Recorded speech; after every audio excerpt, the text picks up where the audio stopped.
Artica ma të bukur në kar, me fuqine kësaj zemre do të këndoj. Të dashur teleshikues të televizionit të Shqiptarëve të Amerikës, përshëndetje, fillojmë këtu emisionin ton Kombi Ynë. Do të flasim për plagën e topuzit në portretin e Skënderbeut në Galerinë Deli Uffizi në Firenze. Në Galeria Deli Uffizi të Firences ruhet një nga dëshmitë më të shmuara të ikonografisë shqiptare, portreti i Gjergj Kastrioti i Skënderbeut, realizuar në mesin e shekullit të 17 nga një autor anonim. Ky portret është një ndër imazhet më të hershme që mbjetojnë mbi heroin shqiptar. Ai nuk është vetëm një përfaqësim i tipareve fizike, por një ndërthurje e historisë me mitin, kur figura e Skënderbeut shfaqet si simboli qendresës së një kombi dhe të mbrojtjes së qytetërimit evropian. Portreti i Gjergj Kastrioti Skënderbeut i ekspozuar në Galerinë e Uffizit në Firenze përfaqëson një nga dëshmitë më të rëndësishme ikonografike mbi figurën e heroit ton në artin evropian periudhës rilindjes.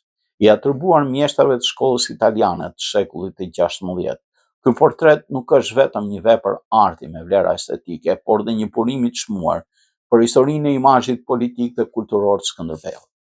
Në përshkrimin ikonografik, Skënderbeu paraqitet me mjekër të gjatë të bardhë, tipare të theksuar dhe një vështrim të rreptë që sintetizon figurën e prisit ushtarak dhe të burrit shtetërformues.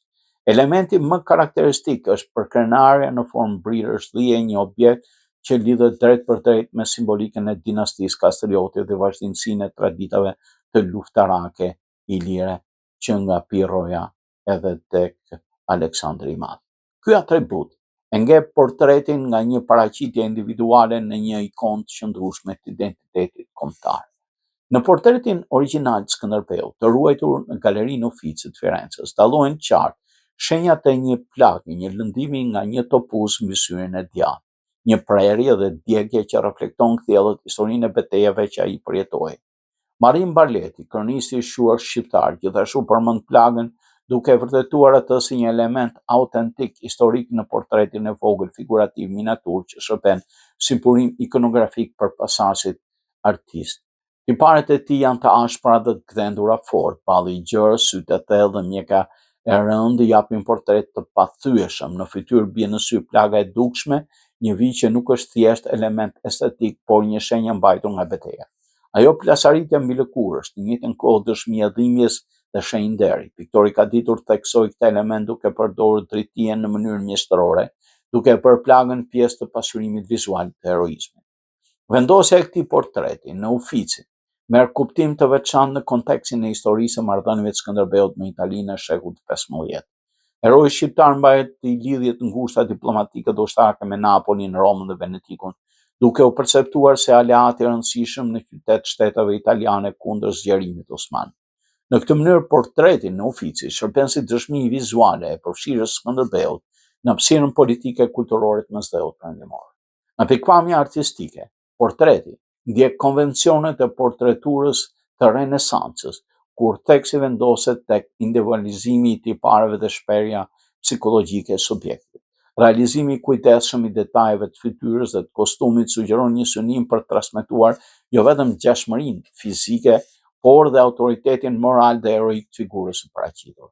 Në një plan më të gjerë, ky portret ilustron mënyrën se si arti evropian i shekulljve 15-16 ndërtoi dhe transmetoi imazhin e Skënderbeut si një simbol i rezistencës krishtere ndaj perandorisë osmane.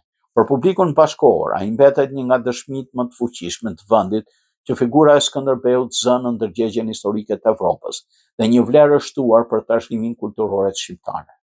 Ky trajtim nuk është i izoluar, por ndjek një traditë evropiane të portretizimit të prisve.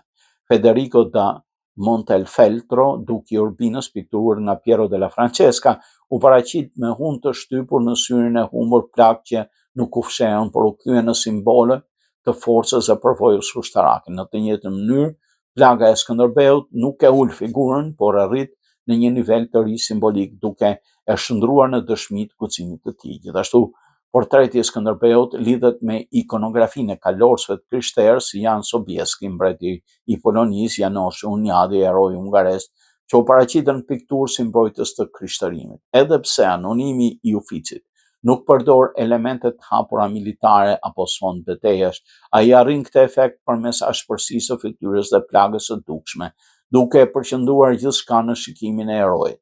Në artin e rilindjes, plagët e portretuara tek kundërtjeri, kundër arkatarët, nuk ishin vetëm dëshmi lufte, ato funksiononin si simbole të identitetit, heroizmit dhe kapaciteteve ushtarake. Për shembull, Federico da Montefeltro, një nga kondotjerët më të famshëm të kohës, portretizohet nga Piero della Francesca vetëm nga krau i majt sepse kishte humbur syrin e djathtë gjatë një tuneu dhe mbante një plagë të dukshme që e deformonte fytyrën.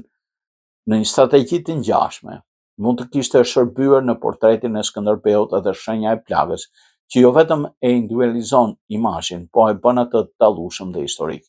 Historikisht, plagët në fytyrë mund të ishin burim turpi ose pretekst për humbje statusi në kulturat paramoderne.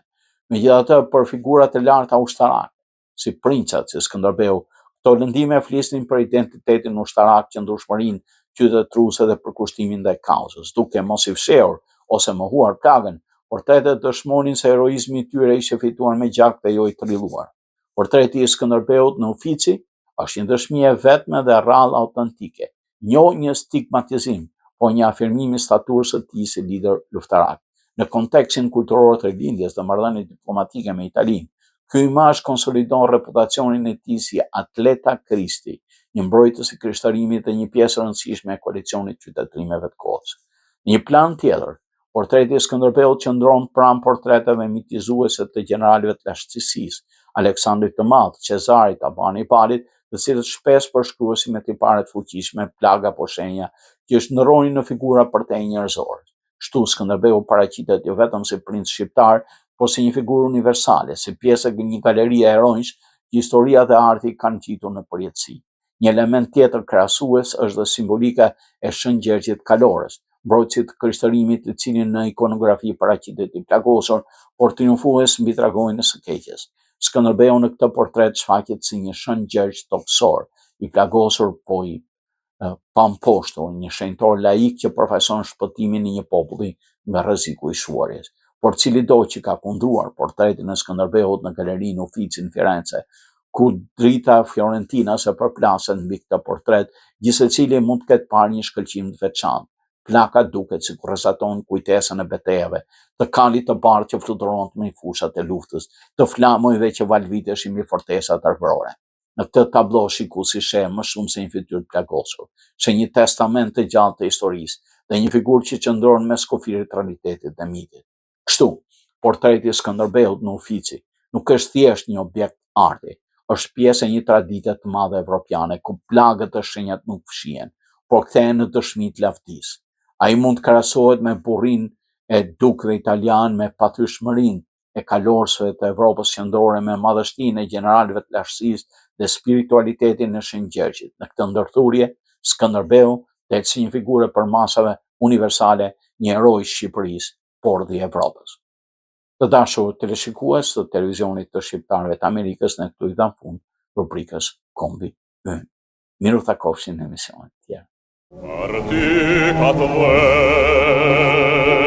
vem at bucr